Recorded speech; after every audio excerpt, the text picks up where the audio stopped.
Hello friends, स्वागत है आपका अपने YouTube channel Prithviraj study point में। आज हम यहाँ पे क्लास 11 के पॉलिटिकल साइंस के कुछ इंपॉर्टेंट क्वेश्चंस को डिस्कस करेंगे। पहला क्वेश्चन है, भारत विभाजन के परिणाम स्वरूप संविधान सभा के सदस्यों की संख्या घटकर कितनी रह गई थी? तो 299 सदस्य जो है रह गए थे। संविधान सभा में अनुसूचित वर्ग के कितने सदस्य थे?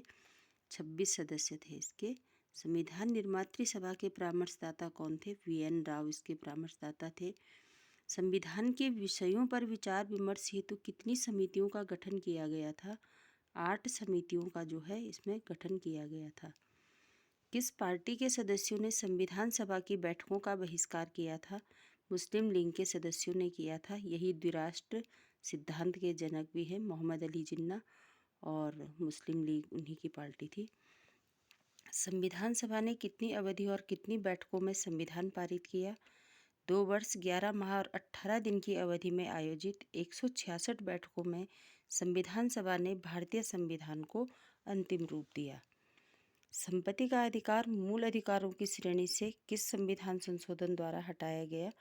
44वें संविधान संशोधन द्वारा जो है संपत्ति के अधिकार को मूल अधिकारों की श्रेणी से हटा दिया गया था। किस वर्ष भारतीय संविधान में मूल कर्तव्यों का समावेश किया गया?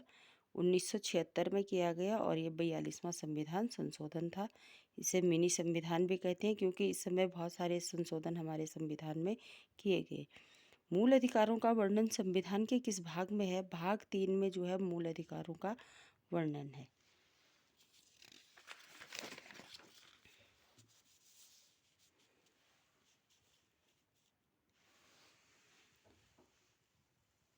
नेक्स्ट क्वेश्चन है, भारतीय संविधान में नीति निर्देशक तत्वों का विचार किस देश के संविधान से ग्रहण किया गया?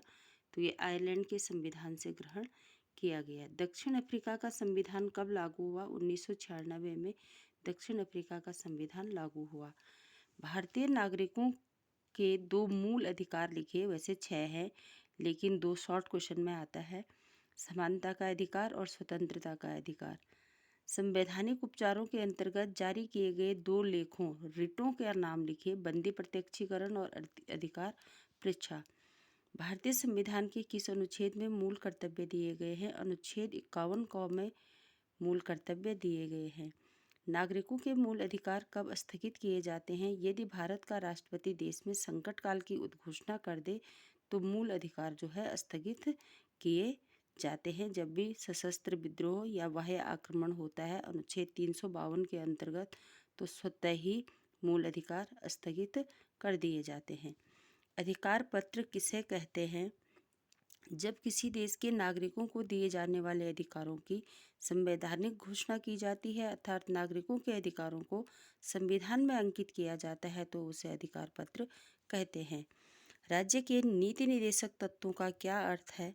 राज्य के नीति निर्देशक तत्वों से तात्पर्य है राज्य के संचालन के लिए नीति निर्देश।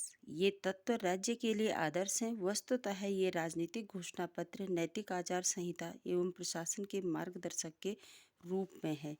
संविधान प्रदत्त अधिकारों को मूल अधिकार क्यों कहा जाता है? इन अधिकारों को मूल अधिकार इसलिए कहा जाता है क्योंकि इनका उल्लंघन कार्यपालिका और विधानमंडल भी नहीं कर सकते हैं। ये थे कुछ important questions. Thank you for watching my video. Please like, comment and share. Thank you.